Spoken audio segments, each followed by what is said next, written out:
Welcome to another edition of Swerve with me. This is a show where we have adult conversations for mature audiences only, and we talk to people who have overcome challenges or are in the process of overcoming challenges. And they're not afraid to show their scars and speak their truth because they understand it is the truth that you know that will set you free.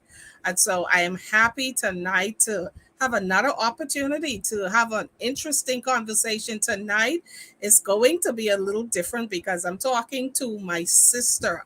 And what you're going to do is to get a glimpse into the kind of conversations that we have when we are talking to each other because we really talk about life. We are transparent with each other. We talk to each other about how we feel. We talk to each other about the things that we like and dislike. We talk to each other about the things that we don't understand. And so, what you are going to experience tonight is a glimpse into a conversation that I'll be having with my sister. She's sister number two, Patrice Edwards. And so, as you come on in tonight, make sure you share. Let them know that we're back on and we are ready to have a most interesting conversation tonight. I also want to remind you here's the crazy thing. I put out a flyer and I don't know how I was counting in my mind. You know how you say 30 days of September, April, June, and November? And I still put on the poster that today was the 31st. And I'm saying this in my mind, right? And today is actually May 1st. And I'm thinking, okay, 24 and 7 is 31. So it must be April 31st, right? So the completely wrong date on the poster. So, but I am cognizant, y'all. I am aware that today is, in fact, May 1st, the month of grace, and we're grateful to that. So as you come in, please tag somebody and let them know they're getting an insight into a conversation that I don't know if much people would let you into. It's a personal conversation, so you guys will be eavesdropping tonight on a conversation between my sister and I talking about her life, and I'm grateful to her for being at a place in her life where she's open and willing to share and give some insight on what she has experienced, the road that she has trod, and more importantly, the lessons that she's learned and how she's now in a position to be able to share so that somebody may not have to go through the same things that she went through, and somebody who is going through might be encouraged and might be blessed because of what she has to share. So tag somebody, let them know we're on as she gets settled, waiting for her right now. I'm about to bring her in. Y'all, welcome to the show tonight, my sister, Patrice Edwards. Good evening. Good evening. Okay, you ready? I see I'm you gonna have still. to switch. I'm gonna have You're to gonna. switch over Okay, so let me to switch another over. camera. Okay, okay. So she's switching over. As of those of you who joined us last week, you know we had some. She had some technical challenges trying to get in, so we're gonna make sure she switches over and we're able to continue with our conversation just to get some of you caught up. My sister Patrice married at 18 years old. She was pregnant, and it was not a marriage that she was really a willing participant. But she kind of felt powerless because it was a situation where she was still living at home with our mother, and our mother insisted that since she was pregnant, she should be married, and she did that. And last week she shared with us how she was not happy at all, not happy at all that she was forced into this marriage. And so um we're going to continue that conversation tonight. So last week I believe we got up to the point that the marriage ceremony took place and she was not happy at all. As a matter of fact, she said she was angry because she really didn't want to be married, and she was an unwilling participant in a marriage. And so, welcome again, Tracy. So, I want to pick it up right from the point where you married, and now you wake up the next day a married woman. What was going through your mind? I think I stayed in bed for a long time. We were just looking at each other, and I'm literally laying on the side of a human being. And I'm saying to myself, am I really married? Or maybe I'm going to just wake up from this dream. He doesn't want to look at me, and I don't want to look at him because both of us are still trying to take it all in, that we're really married. And so I'm like, we got married? So he said, your mother made us got married. And I'm like, so what happens from here? He said, I don't know. And so it Wow. was basically for us, okay, we just gonna have to take one day at a time. And so we made some, I thought we made some promises. And even as I was thinking today, because the agreement was, since my mother was who she was, I couldn't leave, but he had the opportunity to leave. And so I made him promise that if he found someone that he loved, just go. And then I'd be able to tell her that he left. But I do think he was more afraid of mommy than me, Wow. because because as much for me, it wasn't being afraid of mommy, it was respecting what she wanted and not having people talk about me badly. I was just, I wanted to be able to still be the good person that nobody knew that we were really forced to be married. And so if I just left, then I would be considered the bad person. So let me let him be the one to have the bad name, and I'll wait until he leave, because I was sure that he was going to find somebody. And Right. so I just kept my focus on God and church. And I'm saying one day, I know he's going to leave. I know he's going to leave. And so I believe it was so crazy of me. Like every month, I used to pack his bags But and why? Why were you just packing his bags every month? because I just wanted him to go. I felt that if I irritated him enough, he'd just leave. So you And I were you were intentionally doing things to irritate him in the hopes that he would leave.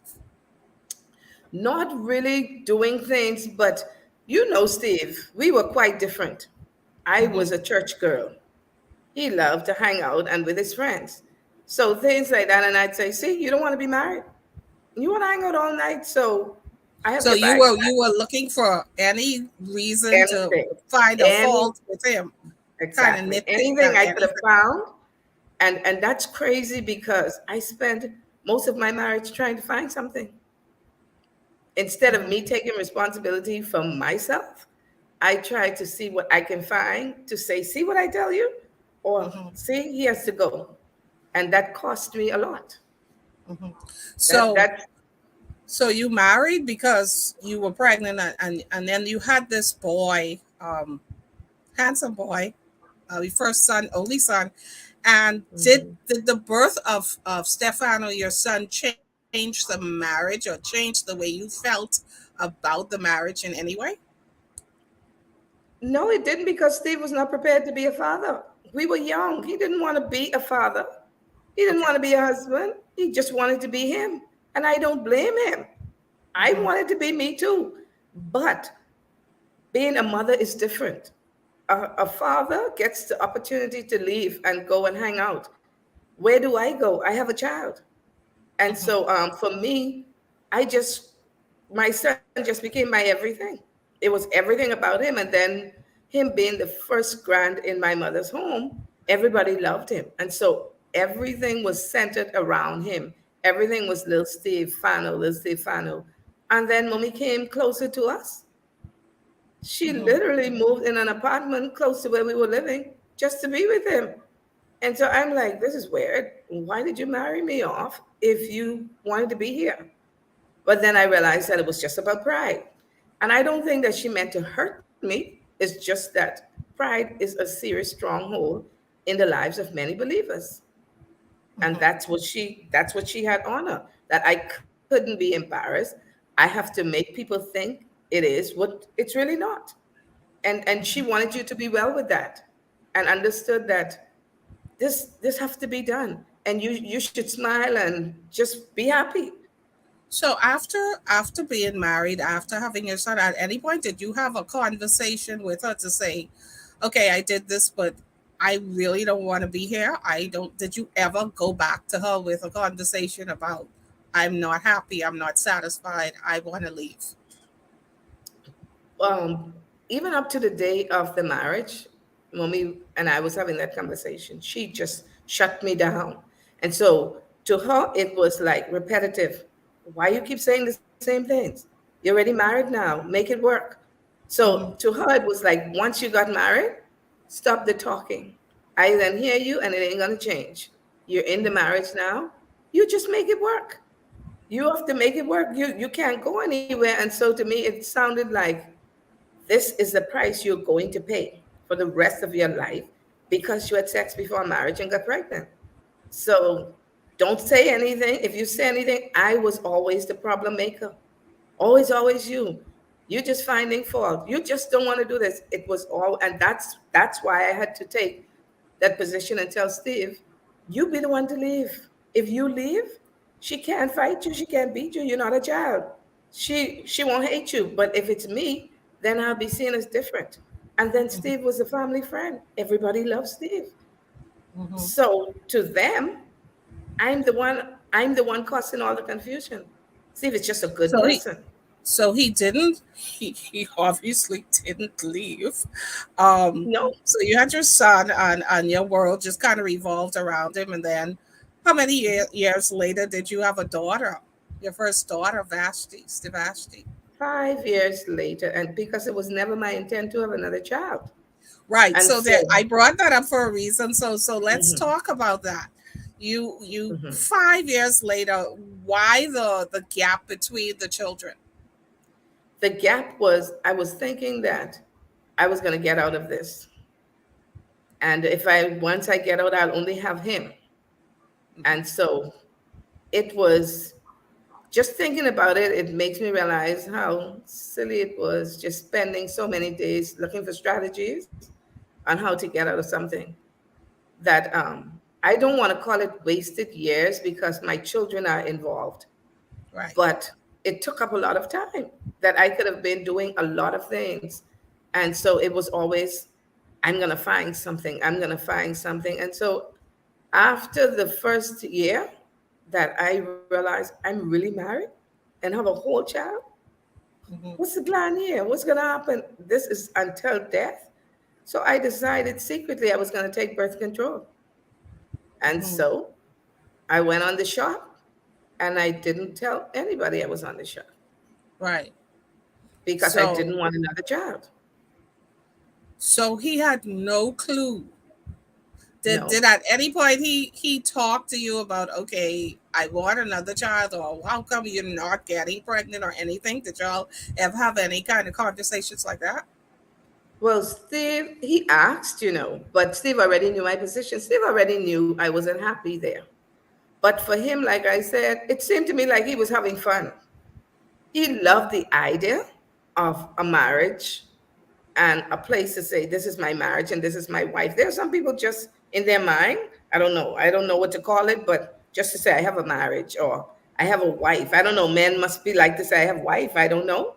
But Mm-hmm. for mommy, she kept saying, so when are you going to have another child? Now you look at her like, huh? Oh, okay. And I said, I guess I can't have another one. I just find a reason to say Mm-hmm. until I think I had to go and get a checkup. And Steve went with me. And the doctor said, he asked the doctor about having another child. Okay. And she said, well, she's going to have to come off the shot. Okay. So that So opened up he's a like, whole new conversation. yeah. So he's like, huh? So I said, I'll talk when we get home. Mm-hmm. And when we got home, of course, our personalities. If we don't want to talk about something, you are not going to get us to talk about something. Mm-hmm. And so I was totally avoiding the conversation because I didn't think I owe you anything. First of all, this wasn't a planned marriage. I didn't agree to marry you. I'm doing you a favor, okay? So I'm not going to answer anything. Wow. So Wow. I'm just like, I don't have to say anything to you. I told you I'm not having any more children. What happened? And so he's like, so we're going to be married just like that and not have children? I'm like, but we're not even married though. We're just here until you leave. And so after about 6 months or so, and everybody keep asking, "You're not gonna have a child. You're not gonna have. You need to give him a sister." So I said, "Let me just come off the shot." And I asked the doctor, "How long will it take?" She said, "Well, you've been on this shot a long time. It's gonna take about 3 years or get all that out of your system." Let me tell you something. Never play tricks, Hmm. because the next month I was pregnant.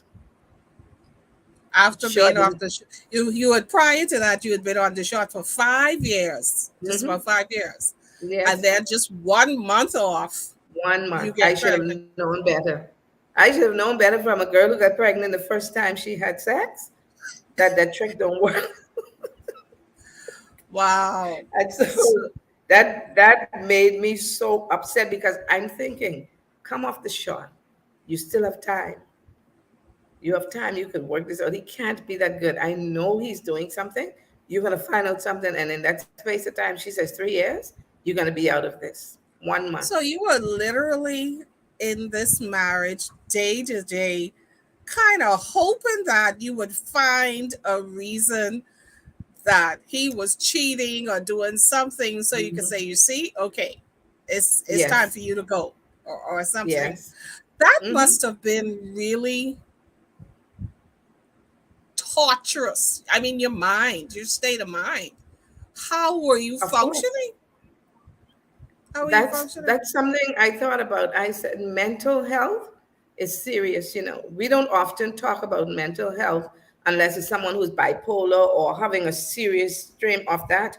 But that was seriously mentally for me, because I had to think with three different minds. I had to think as a mother, I had to think as a Christian with obligations to a husband.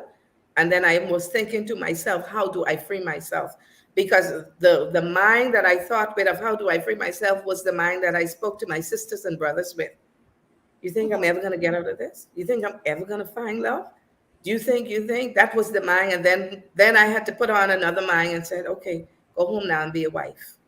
And then I have to, because I don't have another choice, because I declare Christianity.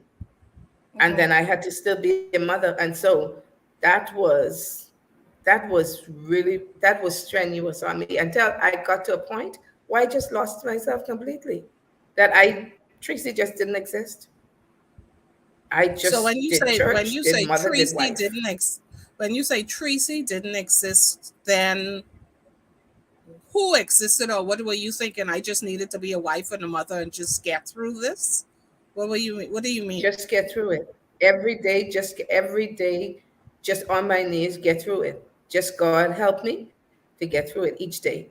Each day. Sometime at the end of the day, I'm so drained that I just go in the tub and sit, and the tears just fall. Another day finish, another day to start. You got to pretend to be happy. You got to smile. Only people know the truth is my sisters and brothers. And Mhm. at some point they got lost in the truth, because they now begin to believe it was real too. And that's the Well, funny wait, thing wait, about wait. it. Slow down. It was real because you actually had a marriage. So and they wasn't hallucinating. No, not that We part. weren't hallucinating. It was. It wasn't Let me that tell part. you this. Let me tell you this. Go ahead. You made it look. You made it look real, right? Y'all always Because said that. we Uh-huh. we would talk from time to time, but you made it look real.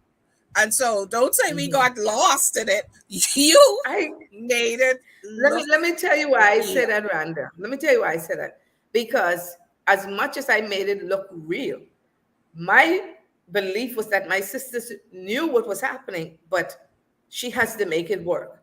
And so, even though I heard you all said, but you made it look so real, but you already knew my heart. You already knew what I said. So it means that all of us got a part of this too, and it made it look real and said and accepted to be real, which I was thinking in my heart now. Now they know I only doing this right now for a front, right? So I'm thinking they know what my real heart is, and they're just playing along with the game with me. That's all I Well, thought. my and you're right in saying that, in the sense that I can only speak for me. My Hmm. position was she makes it look real, and so she obviously has accepted and settled for Mhm. this. And if she has done that, if this is the decision that she's made, you know how I am, then I support this. But all she Mhm. needs say is, hey, the door open, come for me. And I would break you out. You know how I am. But I'm there saying, hey, if this is what she wants, I'm going to be Mhm. here to support, to do whatever. And Mhm. that's how we are generally. But if Yes. you want a way out now, come on, let's go. I can walk with you through this. But I want to switch the conversation a little bit. Mhm. And this is something that I often thought about. So, of course, I wasn't living where you were. I was living off island. And it seemed like every time I came, you was living somewhere else. Yes, ma'am. Like, what? What happened? And that's where when I said Steve was not prepared to be a husband or a father, because I truly believe if it was his decision to be married, he would have been more prepared to know that he had a family to take care of. But because my mother did the marriage, she was the one who made sure everything was done. And so when he couldn't do, it was just to another house. And it was like, oh, okay, then let's find the monies to move somewhere else. And I'm like, Mommy, can't you see this, what I was telling you about? Look at how my life is. Somebody made a joke and said, you've lived in every constituency. So I was So, like, because like you're I right. said, I just recall like every time I came over, it was Hmm. like literally a different house somewhere. And That's right. so Different house, children in different schools. different. So, It was, how did you cope with because there's instability. it So, how is. did you cope with that? For me, like I said, I really give God thanks for keeping my mind, because for me, it was all about making my children, giving them a stability. And the stability was me loving them, that no matter what happened. And so I always found myself covering for him, giving them a reason why, so that it wouldn't be so unstable for them. Even when they had to change schools, I'd always find myself giving a cover up story. Okay, here's the reason why this is happening. And then, Mommy love you. And he's I mean, he doesn't, like I said, my only thing I kept saying is I don't think he was really prepared to be a husband, because it never sat down and said, let's talk to the children. I'm not able to do this. I'm not able to do that. And the first thing when anything ever happens was, Tracy, can you ask your mommy? Can you ask your sisters? Can you ask your brother? Can you ask your pastor? I always had to be the one to go find the way out. And Hmm. so a lot of people say, well, how come you never fell in love? Really? Are you serious? When I'm always trying to work it out, when I'm the husband to the husband most of the time. And don't get me wrong, Steve was not a bad person, but when somebody is ill prepared for a position, it's not going to work. It's just not So, going to you work. both And I, were. The thing is, you both were young. You both were. I mean, I don't mhm. know if you can be prepared for marriage at that age. I mean, 18 and 21. I don't know if there was any real preparation, but what I'm thinking is, as you aged, as you got older, and you've now gaining experiences being married, was there no growth? Was there no realization that yes, I do have a family and I am responsible for these other people that are connected to me, so I need to do everything within my power to make sure that they're stable and they're safe and their needs are provided for. So was there no growth?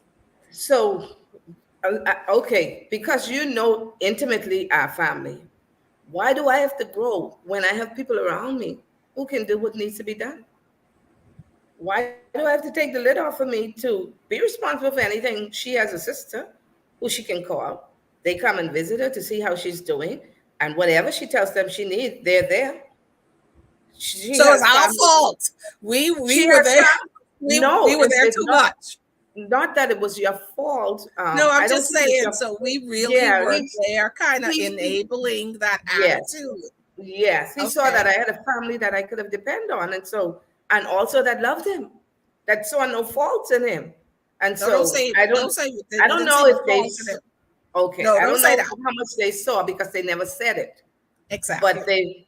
but were always there to pick up a slack. because of Whatever fell you. short, yes. And And really, that's what really, made it. it was all about, and again, from my perspective personally, it was all Mhm. about you and the children. I seriously Yes. gave no thought of him. Well, no good Mhm. thoughts. That's how most of you were. That's how most of my family No. was. They didn't think, as long as it's like Tracy was a hot name. Once Tracy's name was called and the children, whatever it is had to be done, we were gonna do it. And it never dawned on me until like I was pregnant with Vashti, and one of his sisters said to my mother, "It is you who is allowing him to do what he's doing," because they came to the house to say something, and she told my mother, she said, "You and your family has allowed him to be the way he is. That's why he doesn't have to grow up and be a husband. You, at one point, we went back home to live, and she said, look at what you did. You brought him back to your house to show him that you love your daughter so much that it doesn't matter what he don't do, that I'm going to always be here for her." And then he swore that his sisters lied on him on his knees, that they were not telling the truth. And my mom said, I believe you. So, I So mean, you think that he they went never away with the really, thought. so you think that he never really took on the responsibility of being husband and father, provider. I mean, well, yes, he took it on, but he Mhm. always was looking for a way out in terms of, I well, no, I wouldn't say looking for a way out. He always knew no, that if I didn't have it, somebody else would get it. yes, yes. He didn't have to. He did what he could have done, but not what he needed to do. And so, if this is all that I could do, then I already know that if I tell her this all I can do, she has a family. And so it didn't make him push to do more. Even Steve was the best plumber I know, a A1 plumber, and I couldn't get him to get his license to have his own business. Because why? I don't have to do anything. She have all the support she need. If I want to do it, I'll do it. I do as much as I want to do. And I don't think that made him a bad person. I believe he just became content because he had a support and a backing with him. And Steve really was not a bad person. It's not because someone is not prepared for something means that they're a bad person. It's Right. just that we enabled him to further not be prepared. Mm-hmm. Because I truly believe that if a man has taken on a responsibility and a decision to do something, to be a family man, to have a home, I don't know how you'd have time to do all the foolishness you did. That's crazy. You don't And even have that kind of we'll time. talk about that a little later. So I'm just trying to wrap my mind around somebody just kind of in chill mode, like, okay, if I don't get it, somebody else will kick in, and Patrice will make sure that it gets done, kind of mode. So Mhm. you were a housewife. Why? Mhm. Like, why didn't you After, go get a job? well, after the third child, Hmm. Mommy had asked me to take over the booth in this straw market. Hmm. And this is because she wanted to be home with Fano. Hmm. So after I had the baby, she said, I'll stay home, you go. And so I went. And so I was working the booth, and I was doing the classes on the side, computer repair and different things. And then after we had that that first daughter, it never ended. Four daughters. After the third child, I said, I'm not working anymore.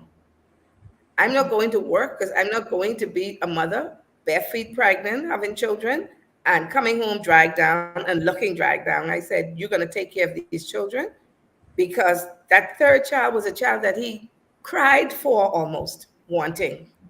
Hmm. And I had to, and it's from my life was always about making other people happy, it seems.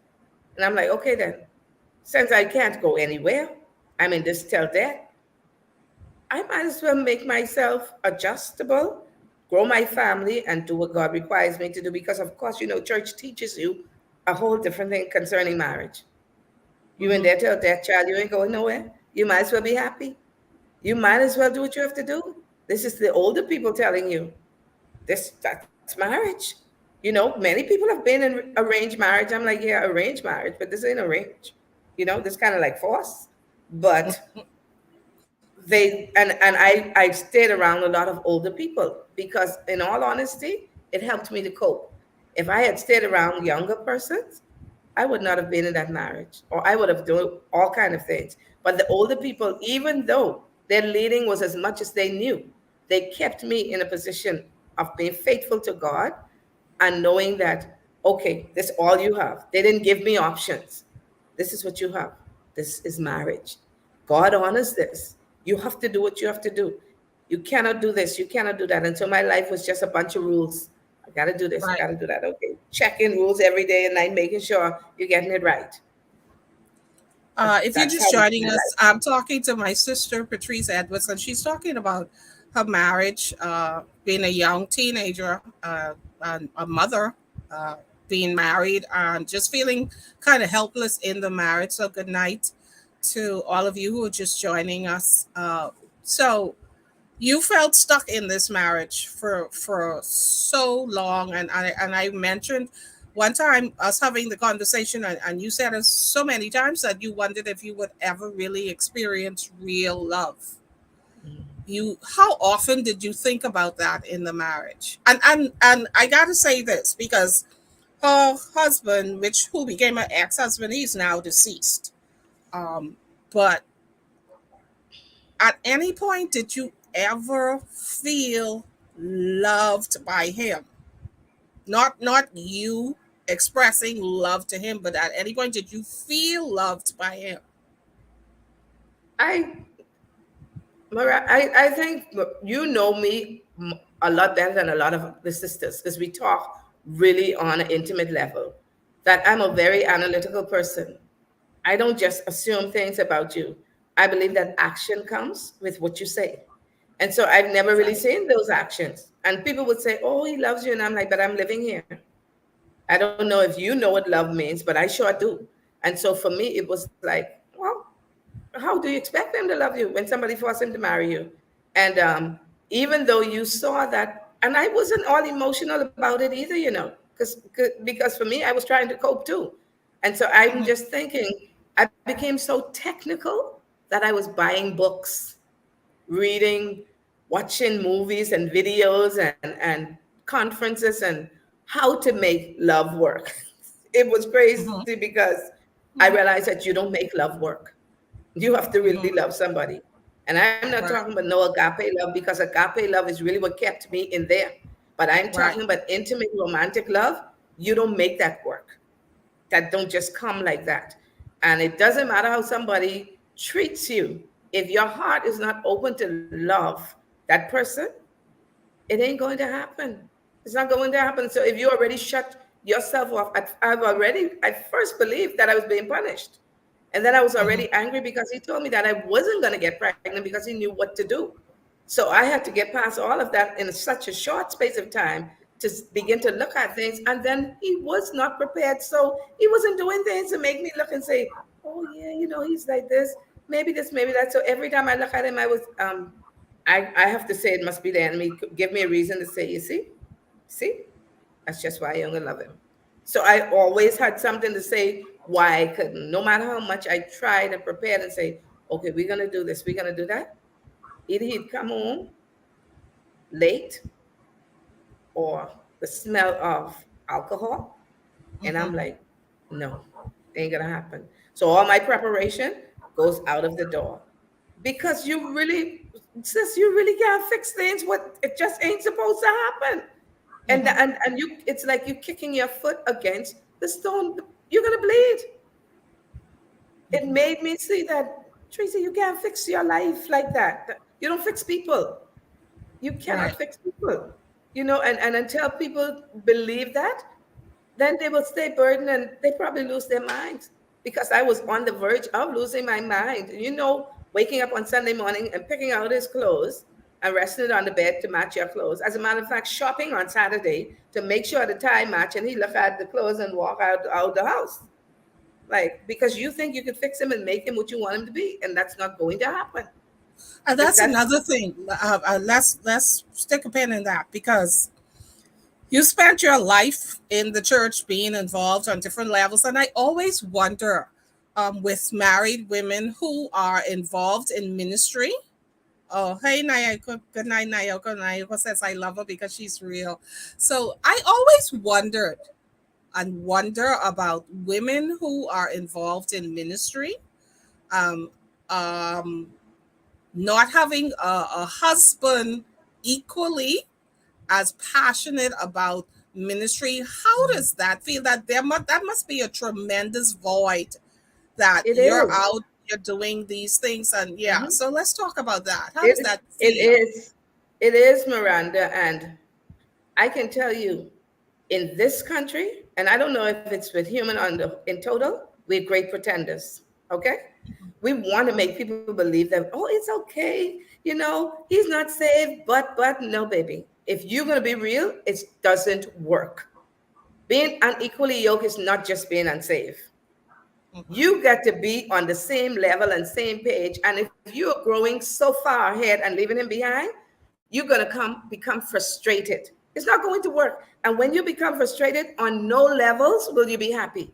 You can't even be happy intimately with somebody who's not on the same page with you, because you going over there, you going up there, and he's still behind there, and you just, your mind is like, what happened? You can't see? Let's go.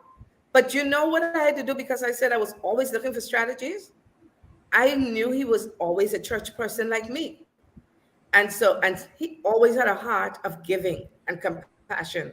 That's my heart. And so when I started doing the ministry of helping people, and that's mommy. That was always mommy. We love helping people. I played on that emotion. I played on that same emotion. Hey, why don't we just do this? Because I'm already saying I have to do this. This marriage has to work according to what I'm told. So why don't we just let God be glorified in this one time? And so we'd buy groceries at the end of the month, pack bags, give to people. I cooked and I take lunch and breakfast to people. And he enjoyed doing that because he enjoyed helping people. Mhm. And even though he was not financially prepared to do as what he needed to do, but God gave me a gift with cooking. And so he worked with me. For me, that was fine. See, I wasn't really looking for anything else.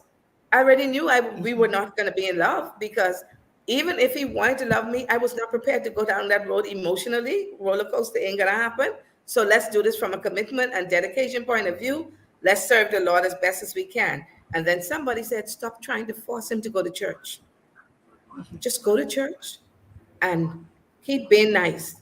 And let me tell you, we better be careful how we manipulate scriptures to suit our situation. Winning by your chase conduct, I said. Winning by your chase conduct. So be nice. So you're being nice and you're doing everything the word of God says, but you don't understand. The word of God does not work without you. You are not a robot. You can't just put the word on match, soul, just match, do this, do that. God needs you too. And if you are Yeah. unhappy, and your mind is not in the place where God needs you to be, God is not being glorified. What are you doing? You become a man pleaser. And that was my life. I just please man and nothing else. I'm gonna do this. But when you begin to grow in Christ, that's not going to work. And for the women who says they're okay with it, well, that's them. If they're being honest, fine. That's not honesty. I really do not believe it. I lived it for 22 years almost. It's not real. It's only a pretense, because they want the world to believe that it's okay. At what point did you come to the place in the marriage where you recognize, because a series of things begin to happen, and your husband had two children in the marriage. He had two children in the marriage that at the time you were completely unaware of, and there's two children with two different women. Let's When you found out about the first one, let's talk about that. Let's go into that. Okay, I really didn't find out about those children until after. Because After what? even though after we separated, even Okay. though I Okay, heard things, don't go ahead then. Let me go. So let's okay. talk about what led.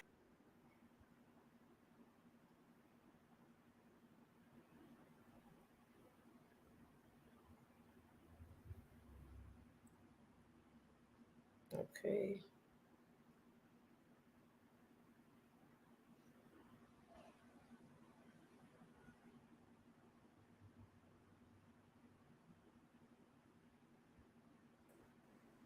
I don't even know what just happened. I don't I know. have no clue what just happened, but just to bring people up to date, if you're just joining us, I'm talking with my sister Patrice Edwards about her life and her marriage. So you have 5 kids, Mm-hmm. uh, and you're doing the best you can to make this marriage work. But Mm-hmm. in the midst of all of this, you still never feel fulfilled.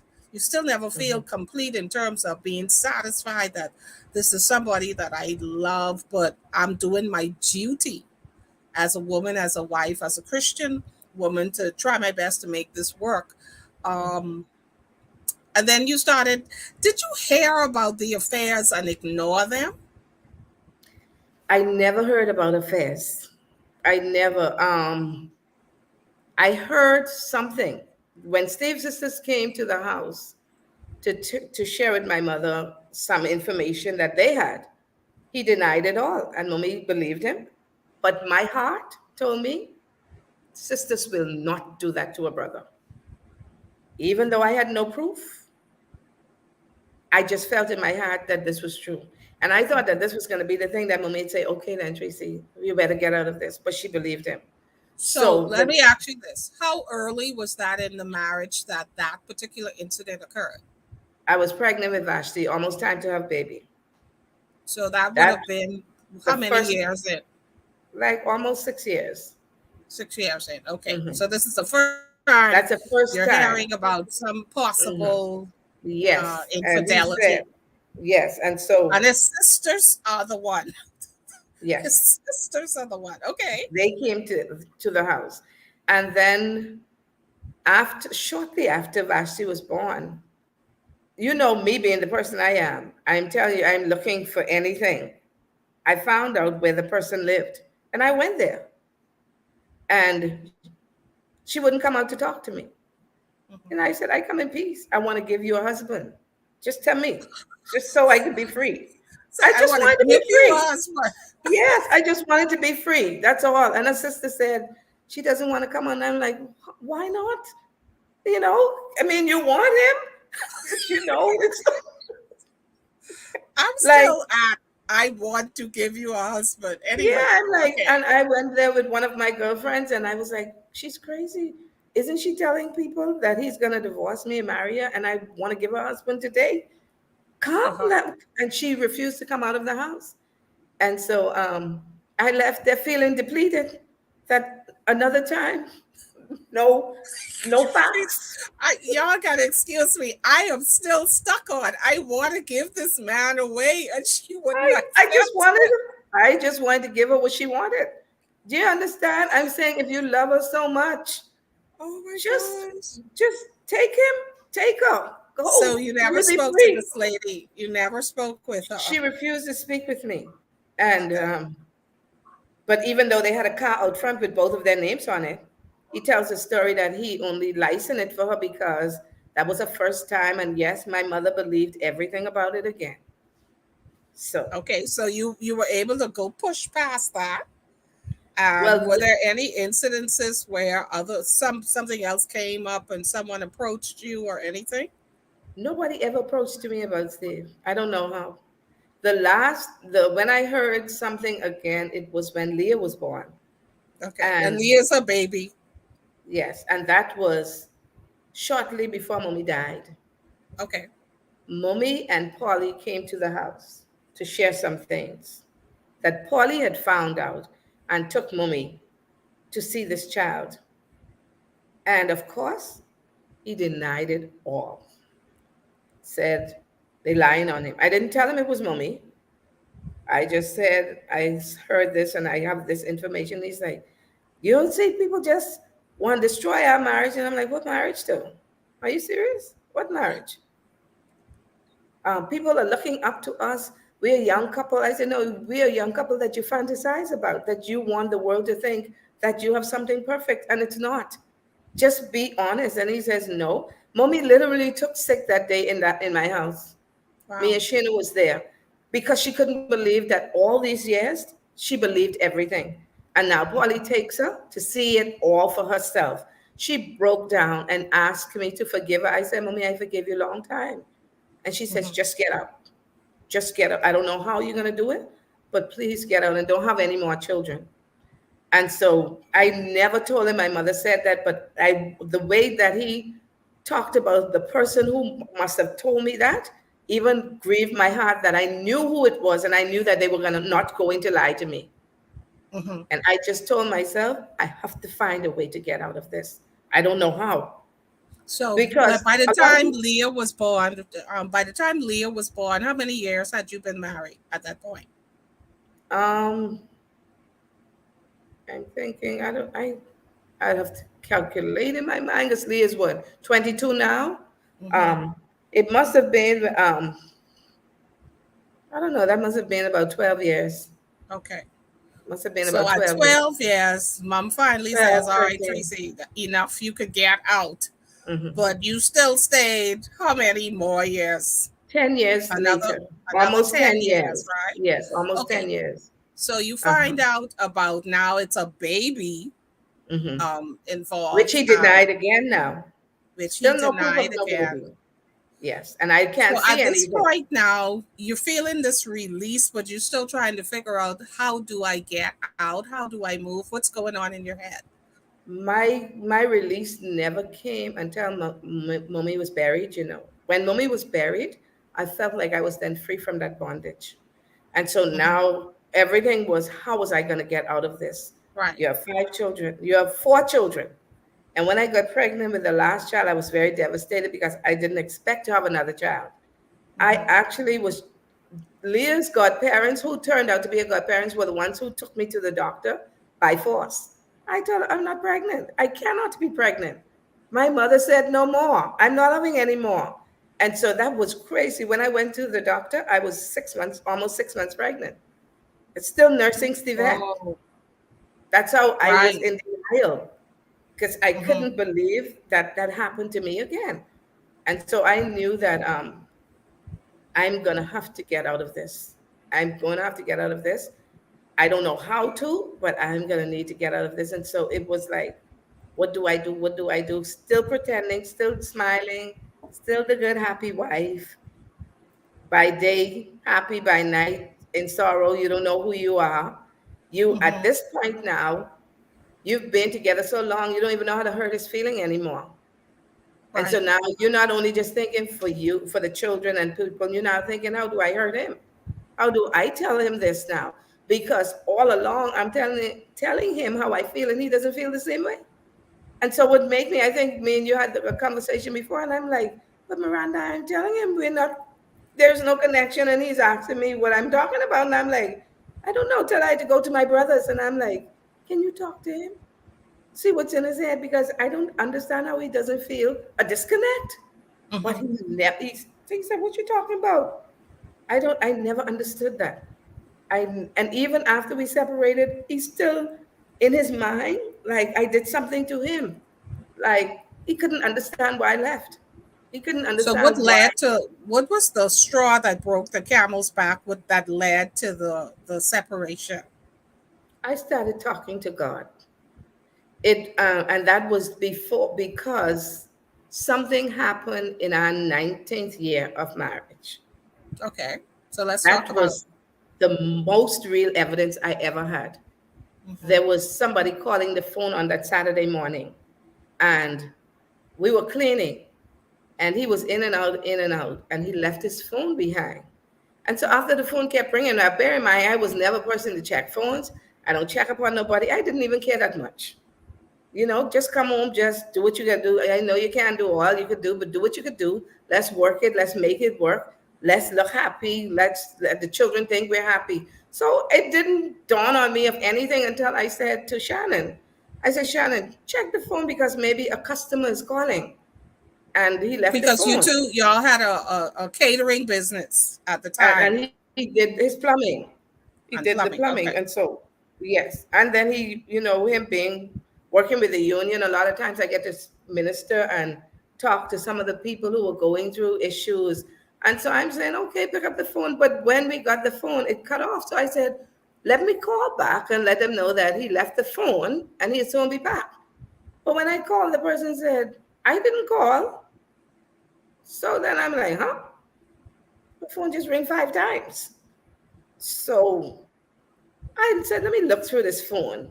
And when I looked through, I saw there was sequence of conversations with the same number.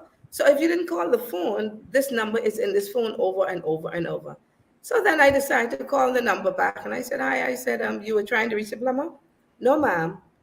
I said, okay. I said, but your number's in this phone quite a bit of times for the day. Well, I don't know who called because only me and my children in here. Like right away, the Holy Spirit saying, ding down. I said, okay, finally got it. Hang up the phone. Rest the phone. In minutes of resting that phone down, he was in that house. All I heard was tires screeching. And I said, okay, I just got my keys to freedom. 19 years later, hooray, finally I have something. Running into the room to get his phone. I passed it in his hand. I said, oh, your sweetheart just called. And he dropped the phone to the ground. He said, huh? I said, yeah, I'm gone. You could tell my family why I'm gone. This is it. Thank you, Jesus. And so for me, it was like, I was so excited that I said 19 years and I just got a release. And I'm like, he's like, no, no, no. And so he wanted to talk. Of course, nobody wants to get rid of 19 years like that. And so I'm like, this is it. I said, we don't even have no connection, no anything. How are you making it? Because I'm not. Let's be honest. How do you do this? I don't know what you're talking about. I said, are you in your right mind? Something is wrong. Can't you see something is wrong? No, I'm like, okay, I'm going to lose my mind now because I don't understand what to do. I said, you know what? You can explain to my family. You call them and let them know. This is going to be the one time I'm going to leave. You don't have to leave. I will leave. Do you know what happened that Saturday? He said he was going to get saved. I said, what? Saved for what? He says, I think the Lord is calling me. I said, the Lord just calling you? Oh, wow. I said, you know what? Maybe I was supposed to be with you until you got saved. And I'm so glad that God allowed me to sacrifice 19 years just for you to come to Jesus. 19 years and 5 children for you to get saved. You know what? God bless you. I said, I'm so happy for you, but I'm still gone. And he did go to church that Sunday and walk up to the altar. All of him and his children went to church. And before he got home, my phone was ringing off the hook. Everybody was calling me, telling me how excited they were. And I began to cry because now, guess what? I now got to live for people again. Because now people are going to say, oh, now her husband got saved and then she leave. And so I was Right. stuck again. And I said, God, why would you do this to me? Why? I was just free. Why did he get saved? And then I said, he cannot be saved. That don't happen like that. But then I was like, I can't judge. I said, okay. So I had to make a bargain again. I said, we don't know each other. It's been 19 years. You don't know me. I don't know you. And forgive me for those who may feel that I'm too blunt. I said, I don't even like you. All we do is live together. So what we need to do is get to know each other. If I'm going to stay here, we're gonna have to try see if we could know each other because honestly, I can't live like this anymore. So we're gonna date. Let's agree to date, get to know each other, and see how this works. And at the end of this 19 year, which will bring us into 20 years, we will renew our vows if you agree. I said, Mommy asked us to do it the first time. Let me hear you ask me to be married the next time. And we went through that from December of that 19th year up to our anniversary of the 20th year. I think we did 2 dates. See, you can't make nobody be no one. And that's what I love about God. You don't have to do God work, God will show you because Mhm. I watched him. Let me see how many dates we're going to go. And I already knew what God had spoken to me for years. It's so much to tell that I cannot tell it in a little show. But I already Right. knew what God had spoken to me. And 2 dates. The first date was a dinner. The next one was a movie that he slept through the whole thing. I never went on another date. And I waited. And he said on a Tuesday, I would propose, which was our family Bible study night. And that night, That same Stevette, every Tuesday used to say, Daddy, you proposing tonight? Daddy? No, Stevette. Oh, so For a y'all, year, so the almost a children year. knew that y'all were going to be, y'all were dating, and he's They supposed to knew propose everything. to you. They knew everything because I Exactly. know that you do Hmm. have an And open they were relationship so with the excited. kids. Yes. Yeah. Yes. They were excited. And the plan was all of my siblings were going to be a part of the ceremony. And we were saying who Miranda can stand with. Okay, we can get Miranda to stand with Sandy. Oh, so y'all really was planning. Okay. In the Okay. we had plans and Fano, Fano being the oldest, he got some money and he says, Mommy, y'all never went on a cruise, never had a honeymoon, so y'all can do a cruise. And so I'm obliging everyone. See, when God has already spoken, you don't have to get frustrated and try to think, okay, how I'm gonna do this. I sat and saw what God said just came before my eyes. Even Hmm. though they're contrary to what I knew, people were telling me other things that God said. You have to know your relationship with God. And that's what I Right. knew. And so I watched, and the time came, and he never proposed. Never. And Okay. so the children became so So frustrated. I still he actually had a have the set little date, Tracy.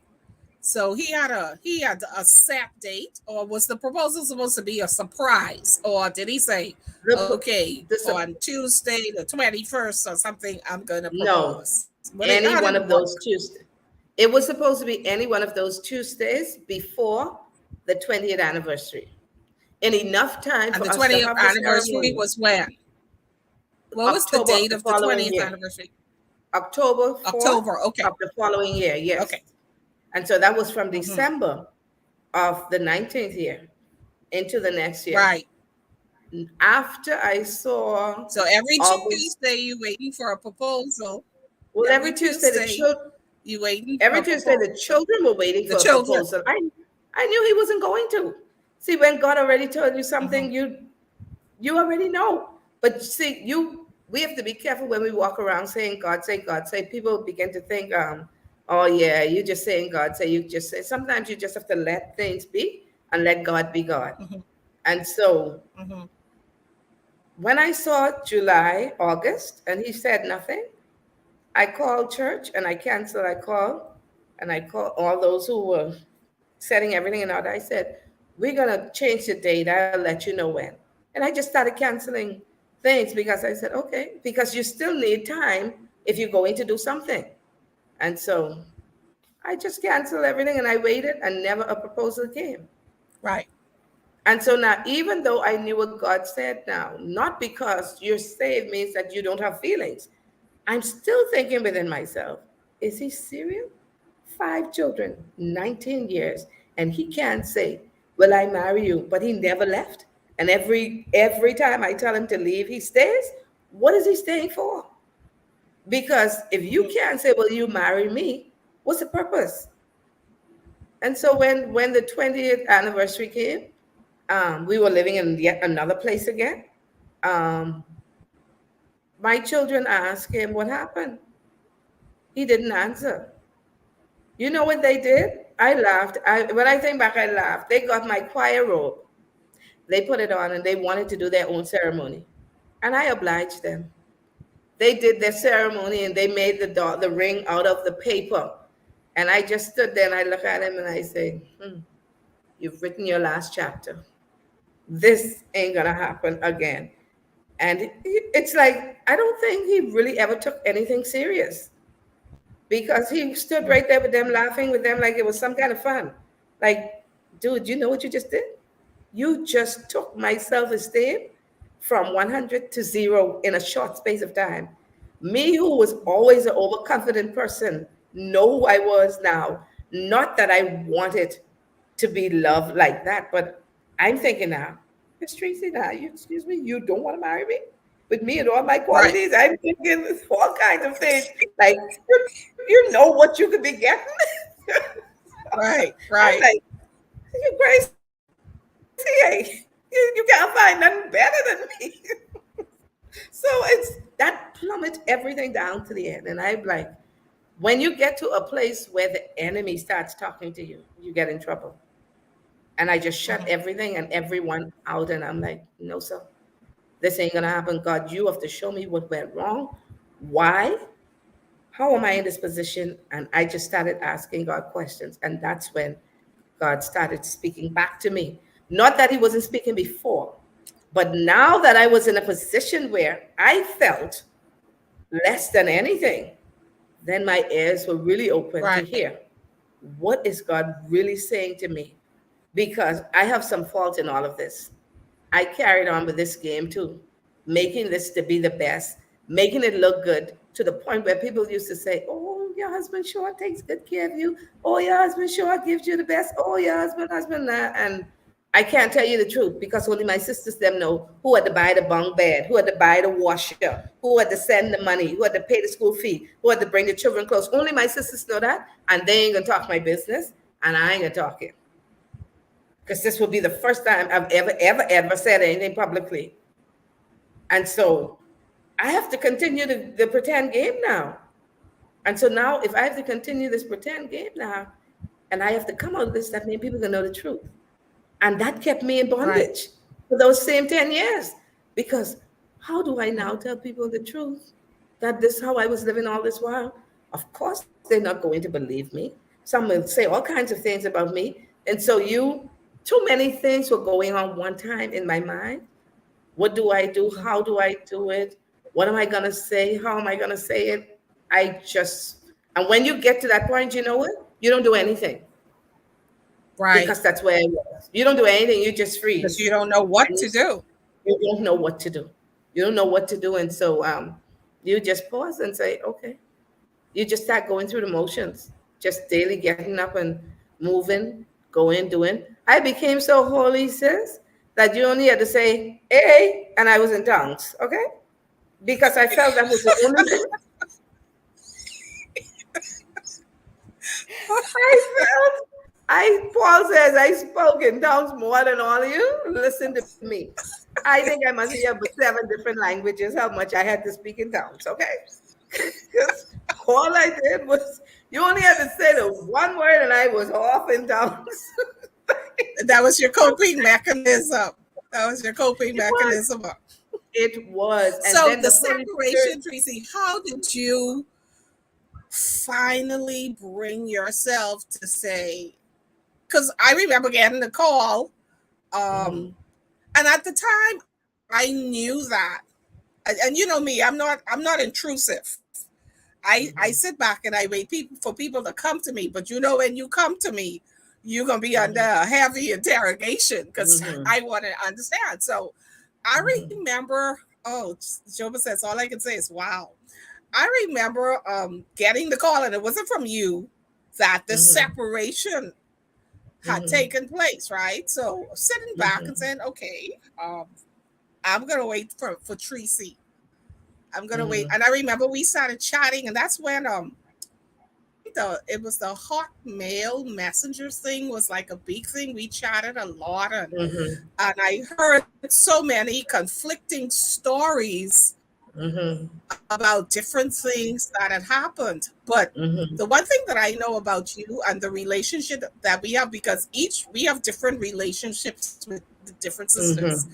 But the one thing Yes. I know about our relationship is that we've always been very candid with each other. Mhm, You're gonna tell me exactly what you feel and what you thinking, whether I agree or not, and of course vice versa. And mhm, so I waited for you to share with me what was happening. And I know mhm, that the separation, although it was welcomed in a sense that, you felt relieved, but it mhm. was difficult It because was. at one point, and you just told me this like recently, maybe this year or last year, like you were even feeling suicidal at some point. So let's talk about that. Let's talk about that trip when you were at the point where you like, you know what, I Mhm, got to get this done. Let's talk about mhm. that period of time where you were really feeling like, okay, I'm done. It was a lot had taken place. A lot had taken place. You and I had a conversation also. You had called me actually, and I really, when I shared some things with you, the hurt, how I felt, not because of the separation, but because Right. of my family. Now, remember I said earlier, like it seems like my family had forgotten. To me, even though their perspective may be different, my perspective was you already knew. And I don't Mhm. understand how much you thought you saw what you saw, you knew. So how could what you see surpass what you know? And so the way how my family responded to me drove me to a point of suicide. Um, Mhm. I didn't understand it. I just couldn't You didn't understand and understand why they would have been so supportive of your of husband. him. Yes. Okay. And things were And done I say and they, by the way, let me just preface this. I say they because this most certainly wasn't me. Because wasn't you. No. I'm going to tell y'all, and anybody who's my friend knows this, Yeah. I am very biased, honestly, and I'm still a work in progress.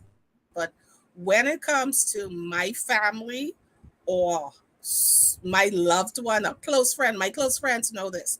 If they hurt, and I ask them is, what is your position? And Mm-hmm. whatever position you take, I will support you. Yeah. Anybody who knows me, that's how I am. Mm-hmm. And so it was like, Yes. it wasn't me. I was like, No, okay, Tracy, how you gonna handle this? no, it wasn't you because I remember you asking me, you asked, you said, are you seeing someone? Because I'm hearing things. And I said, no. And so this, you said, well, okay, Tracy, if that's what you say, I accept that. But this was my problem that because my whole life, there was just him. And within days of separation, I had 12. And so everybody was just assuming things and saying things. And you couldn't even talk to anybody because everybody had something what God said. Everybody was telling you what God said and what God was going to do. When I'm trying to figure out, do I have a relationship with God? Because I'm sounding really crazy now. And I know that, like I said, a lot had happened, and I had gotten word from the Lord through people who didn't even Right. know my situation, but called me to give me messages from God and didn't know what they were talking about, but it only confirmed. So here am I thinking I'm crazy, and you know what I said? You know what? Since they love Him that much, let them keep the children and keep Him. I'm just gone. I can't do anymore. I've tried. I'm the person who everybody came to my house for every social event. When we were having family get-togethers, Tracy Cook, everybody was there. Now suddenly I was unholy. I wasn't deserving of nobody's attention or love because everybody was going to give it to him. So do what y'all have to do. You won't miss me. I'm gone. And so I took a trip to the US and I decided that I was going to just end it. They wouldn't miss me no how. Because right now they don't even see me. They just see him. I had family members who didn't even want to talk to me. And so I'm like, okay, do what y'all have to do. And that didn't just come like that. I came in a darkened place, a hopeless place, because the people who I loved were the ones I thought were the ones who just turned me out, betrayed me and the love that I had for them. And so I just couldn't understand it. And I wasn't going to wait around figuring it out. I was going to just exit. And that's when I know that I had become hopeless because suicide is something that I always spoke against. That's selfish. That you don't just do that. And I had children, but I had become so hopeless and was in such a dark place that I didn't care. I couldn't care because I had everything blocked out. And so I made a plan, and I was going to execute my plan. And I'm writing on that also because God intervened on 3 occasions. And the last time that the Holy Spirit intervened, I got a phone call from home. And he said, "Oh, the light is off." And I said, "Why are you telling me the light is off? I'm not doing this again. You do it." He said, "The children," I said, "do whatever you have to do." And so I think he took, split them up. Some went to Christina, some went wherever they went. The older ones stayed home. And I'm like, this is just why I can't be a part of this. 21 years later, and I'm still getting phone calls, but light is off. I can't do this. And so I sat down and he was talking. He said, "But you need to come home to your children." And I said, "For what?" Because I already know what I was going to do. Come home for what? Why, if they love you, let them go pay for you. And they always do it. Call them. And so I didn't know how to. I just sat there and I heard him say, "Your children miss you." And I sat down and I heard a voice in the back of my head says, "Go home to your children. Go home to your children." And I hung up the phone and I said, I told my cousin, I said, "I'm going home." And I packed my bags. I went home. When I got home, Miranda, I met all of my children home at the door when I came out of the taxi in tears. And I'm trying to figure out what they're crying for. Even and Sanchez and Shannon was there also. And so I walked up to the door and everybody's hugging me and pulling me down and kissing me. And I'm like, "What happened?" Like, "You back?" I said, "What do you mean I'm back?" Because I didn't say anything to anybody. And they said, "Feel like you was never going to come back to us." I said, "What?" I said, "Mommy, And you don't were ever gone do for that how to long? me." You were away for how long? Almost a week. Hmm. And I'm like, But that felt "Who like a told you?" lifetime to them. To them. And I said, "What are you talking about?" They said, "Mommy, you ever feel like somebody was just going to leave you?" I said, "Really?" They said, "Yeah, that's how we felt, like you just left us and we was never going to see you again." I Hmm. couldn't even let them see my tears because I don't even know how they felt that.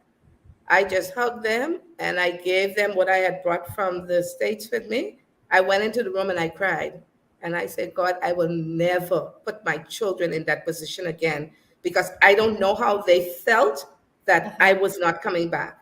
And Right. that those tears were real. Even Sanchez was hugging me and crying. And I'm like, Sanchez wow. is our niece. Is our niece. Hmm. So I'm like, they really felt like I was leaving them. And I heard the Lord said, "A new day began." And I had to make up my mind that it's going to be me and God. And I don't care how hard it gets. He's going to stand with me. I'm going to have to push through this and come out just for the sake of my children and for the purpose of my life, what God has me to do.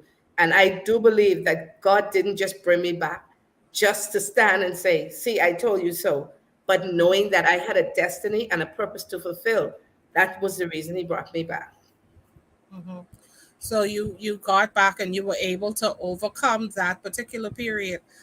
You Yes. began living after 21 years of marriage as, I mean, separate, apart Hmm. from your husband. And I might add that you all did go to counseling, Hmm. um, tried the counseling route. And what was that experience like?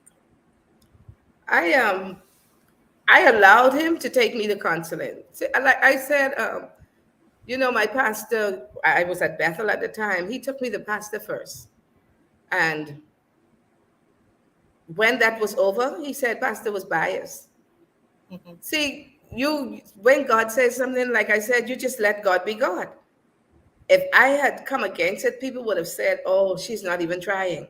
But when we got there, and pastor sat and he listened and he's like, "Do you know what is righteous indignation, Steve?" And he shared with him different things. And he said, "This woman already has a final word from God." He said, "But let me help you. We're going to pray with you. Come to men's fellowship. Let's help you." But he got tired of that because he says he's not doing that. And he said, "My pastor was biased." So I said, "But you took me to him. I didn't go there. I didn't need to hear what God said. You needed to hear what God said." And then Hmm. the next time we went to the professional counselor. And at this time, he said, "Can I touch her?" And so he said, "Pardon?" He said, "I want to touch her to see if she's real." And he came and he touched me and he said, "Do you realize what you have? Do you know who this woman is?" He says, "I don't understand." He says, "But let me help you. Don't buy her no flowers. Don't buy no chocolates. Don't buy anything. You're going to need God on this case." I guess at that point, then he must have said the two of these people saying the same things. And when you don't want to hear what God said, then you turn to your own way. Because if he had listened, I'm not saying God couldn't change my heart. Because if God will for something to be, it will be. But Right. you were so strong against God. You didn't want to hear God. He wanted things done in his way, in his own time, because he felt entitled. I Hmm. had that all these years. Nobody takes that from me. That's mine. But that's not the way God had it to be. And prior to that, I had an experience that I don't have time to share where the Lord spoke to me from Psalms 127. "Except the Lord build a house, they Hmm. labor in vain that built it. Except the Lord keep the city, the watchman waketh but in vain." The Lord spoke that directly to me. You did that, just like you said. You made it look good. He said, you built a house. Oh, you built a beautiful house. Everybody loved it. Everybody adored it. Everybody loved the furnishing, which was your children. Everybody talked about your marriage. And yes, they did. It was the look at this young couple, they've been married so long. And he supported me in whatever I was doing in ministry because he had a heart of giving and passion just like mine. So what people saw on the outside was what they assumed it to be. And just like everybody said, yeah, I take my part, I did it. I did it. I won't even blame him to say he didn't. I did it. So I Right. had You to have to take my own your part. part in it. So Yes. the pain, the separation, the eventual divorce. When did you know that you were free and then had released like everything? Like what what When was that final thing that you said to yourself, finally I'm free? when I went to a women's conference, Bethel had a women's conference at, I think they call it the Valentine Room at that time. And the speaker there, Evangelist Ferguson, was on. And I had asked the Lord, I already got messages from God. God already spoke, but I didn't know still how to move. And I said, God, if you really mean for me to come out of this, let this woman say something to me today. I have to hear something. I don't know. I said, I heard you, but I don't know how to. I need strength and I need you to really talk to me. And this conference was over it. Lisa and I had gone. Lisa had picked me up because I didn't want to come out of the house. At that time, I really didn't want to see anybody. Everybody had their own stories about me. And so she said, you going to the conference. Well, I went and I'm sitting in there and I really wasn't paying much attention like that. And when I see it was over and I say, so God, you really ain't gonna say nothing. So really, I have to let him come back home then. What? And she was leaving the stage, the podium, and she spins around and she turns and she looks at me and she says, you, the Lord says, you're free. Your new day has begun. And Mm, I tell you, I became so overwhelmed that I just started shouting. So right. Couldn't be when I, more clearer than that.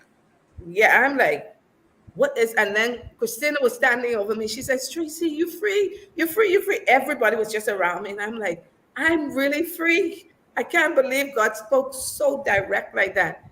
And she said, Tracy, you're free. I have nothing else to say.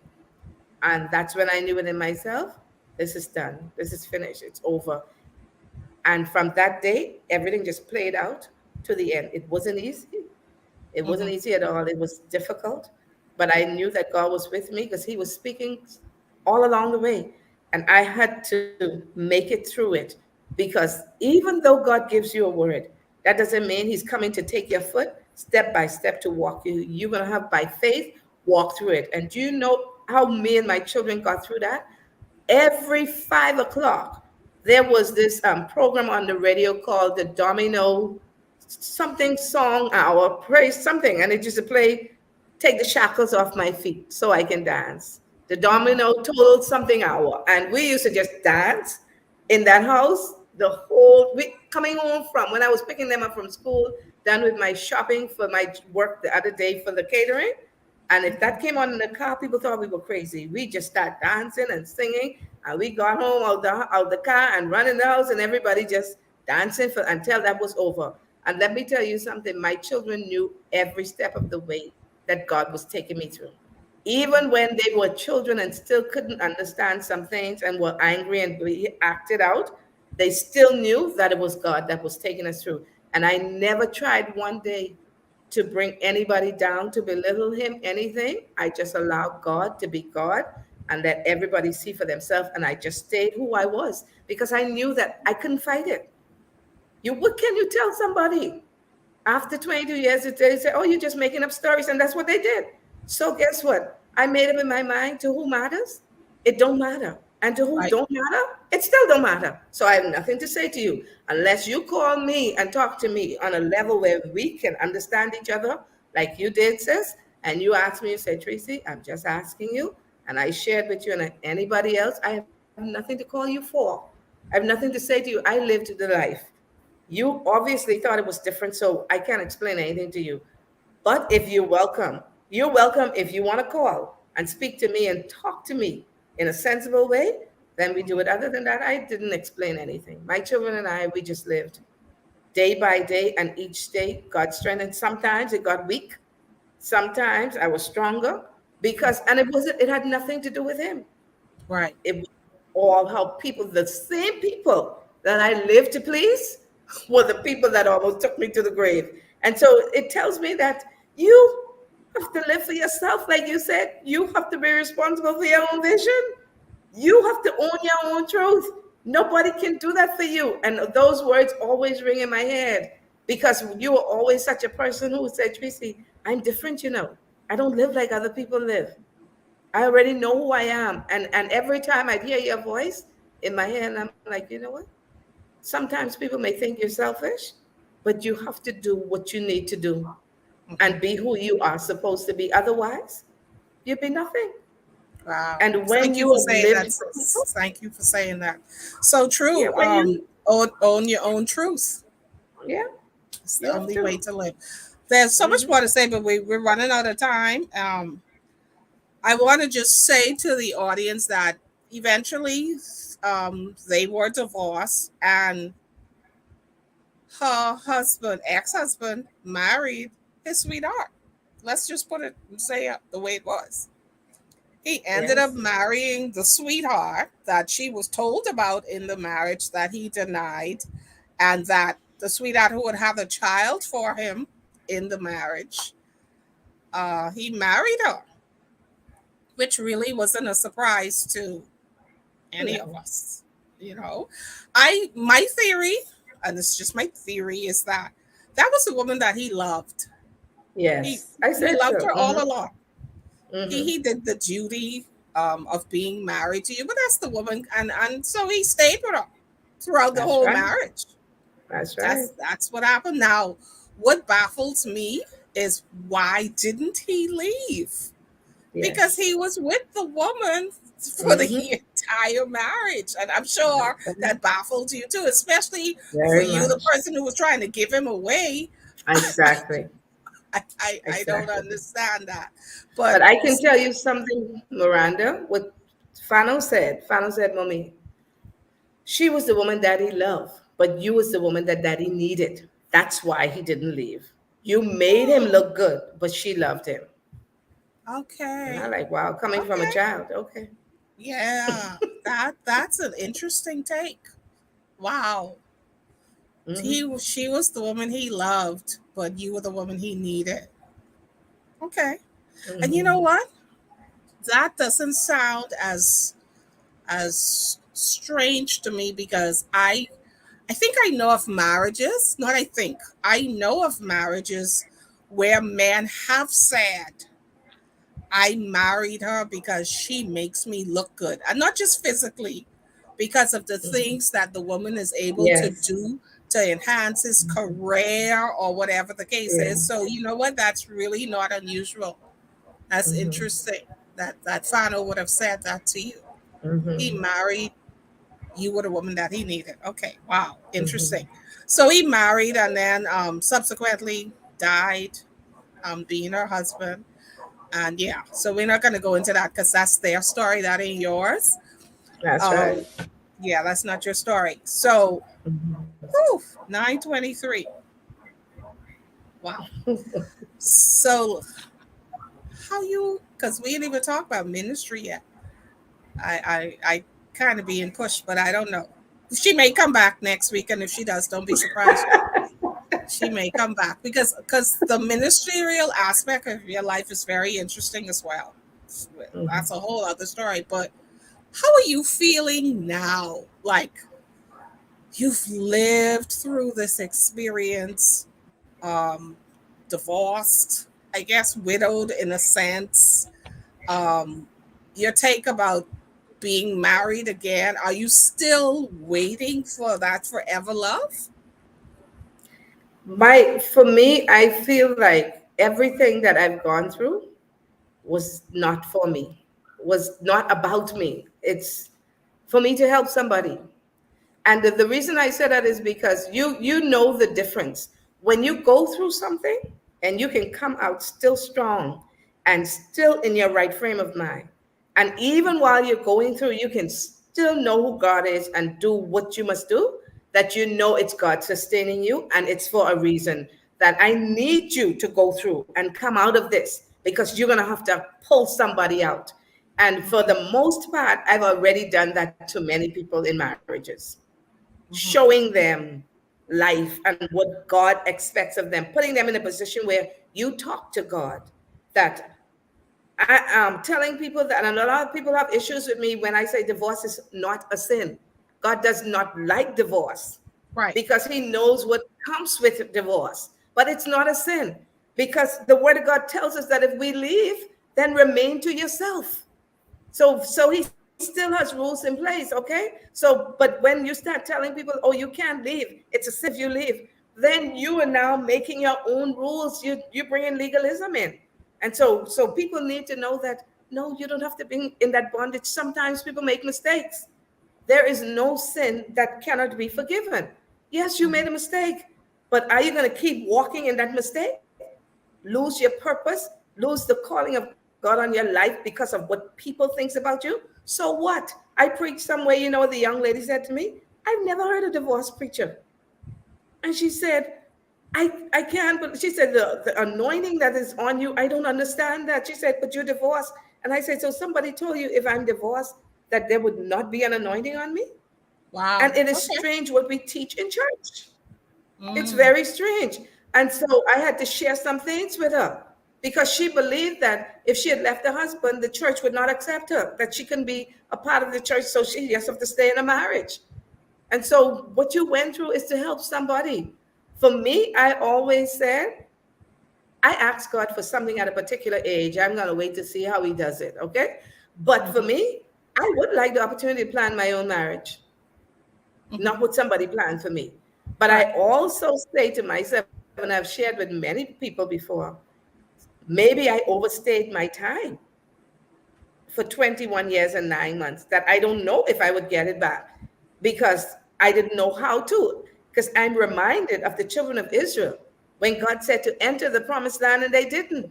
And he said for every day, every week, every year that they didn't, every day that they didn't go in when he told them to go, they wandered around for 40 years. So I'm like, God, I hope I didn't miss the promise and I God gotta is wander rich in around. mercy. God is rich in mercy, and I have a different take on that because Uh, and people disagree with me, but my take on marriage is not every marriage God joined together. no, Not every I don't marriage believe God that either. joined together. So the scripture says, "Who He joined together, let not man put asunder." Just Mhm. because you stand before an altar and you say some vows, that don't mean God put that union together. No. And so I don't have a difficulty. I mean, that's me. Like I said, my take is just because you married, that don't mean God put you together. Now you honor and you try to use those vows, but if you were Mhm. unequally yoked from the From the onset, beginning. if the foundation was wrong Mhm. from the, you cannot be accountable for God's covenant because you wasn't in No, covenant with Him. it wasn't in it, You and went that's and right. did But something. a lot of people don't accept that. They No, but don't. that's fine. I just, like I said, I stated Yes. breakfast. This is Mhm. my belief and this my Yeah. position on it, and I Mhm. stand to be corrected. But as far as I'm Mhm. concerned, every marriage, the institution of marriage was ordained by God. My But God. every one or every couple Mhm. that gets married, Mhm. that doesn't mean that was ordained by God. I mean, just look That's how I around you. feel. Mhm. Look to your That's left, look exactly to how I your right. feel. That's So, exactly how I so feel. And I people say do that not to like you you to that say that. not continue to punish yourself. You, because right now this you punishing yourself saying stuff like that, and I'm saying to you, embrace the liberty Mm. that you have. Open yourself to whatever the Mhm. possibilities are, because in fact, if there is someone who is out there waiting and seeking rather to make you their forever love until death, Mhm. that covenant man that you can have a covenant with, then why not wait. Why not be Mhm. open? Why not be receptive rather than thinking about, oh, maybe my time run out? No, you still alive, so your time ain't run out. You're still very much alive and vibrant, so your time has not run out. So cast that. Don't say that no Okay, more. In other so words, don't repeat what you just said. You know that little spiel right there. Don't repeat that no more, because first of all, God is every day we wake up to brand new okay, I mercies. won't. I won't say that anymore. But that's really not my focus. Yeah, Yeah. yeah. But No, but sis, honestly, that's not my focus. I asked you Uh-huh. specifically, are you still Mercies, yeah. waiting for that But forever for love? me, it's not really a focus. If it happens, That's you're not yeah. answering the question. The question is, I didn't ask you, are you focused on love? I asked you, are you Um, waiting for a forever love? Or as far as you're concerned with your life, yeah, I'm very no, no, specific. no, no. Or as The far as, reason I no, I said want to know is that. Or as far as you're concerned with your life the way yeah, it is now, you're content, you're happy, and you're good. mhm, yeah. I didn't say because meaning I'm not focused. I say because I've experienced that love. I have experienced that love. Okay. Um, it's just a matter of what God does. Oh, okay. Okay, so sound like we can have a talk after the talk. Cause I learned something new tonight too, y'all. I see I see why you was stanching. I got you. I got you, sis. I got you. Okay, I see why you was stanching, because you Mhm. ain't tell me that. But No, anyway, yeah. listen, guys, thanks for hanging with us tonight. We are at the end of another session of Swerve with me. I've been sharing this time with my sister Patrice Edwards. She's an amazing sister, but an amazing woman of God. She really, really is.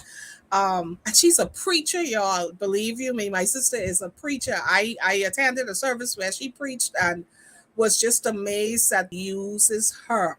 And she's not the type of preacher that has the notes and she can read, verbatim, whatever the notes is. But no, the Spirit of the Lord really flows through Yeah. her. And I'm so proud of the woman that she is and who she's becoming. Not sure if she's gonna come back next week. But we'll see what happens. Let me see some comments. Oh, Bridget. Okay, yeah, Bridget holding it down all the time.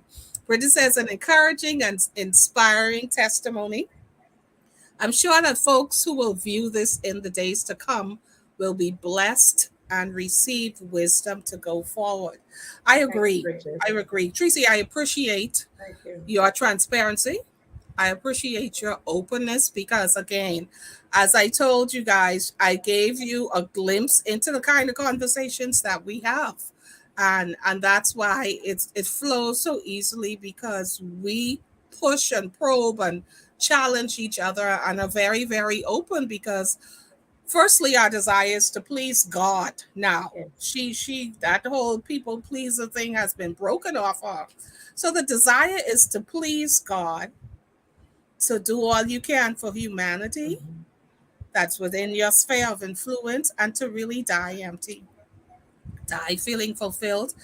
If the forever love comes and that goes to the next level, well, hip hip hooray, hallelujah, glory to God. But if not, Yeah. know that your life is so filled with all of the many things that you're doing. So thank God for you, sis. And yeah, look forward to talking to you again. Thank Thank you all you. for swerving with me tonight. Please share, tag somebody who you know may be trapped. Listen to what I say carefully. Tag somebody who you know may be trapped in a relationship or a marriage that they need an out. Tag somebody. Let them view this conversation, because though their situation may be different, who knows what will connect, what will register to them when they hear the story, when they see how transparent my sister has been tonight. So thank you again for tuning in, and I'll see you again next week. Bye bye. And if you haven't subscribed to my YouTube channel yet, please do. Good night, everybody. Good night.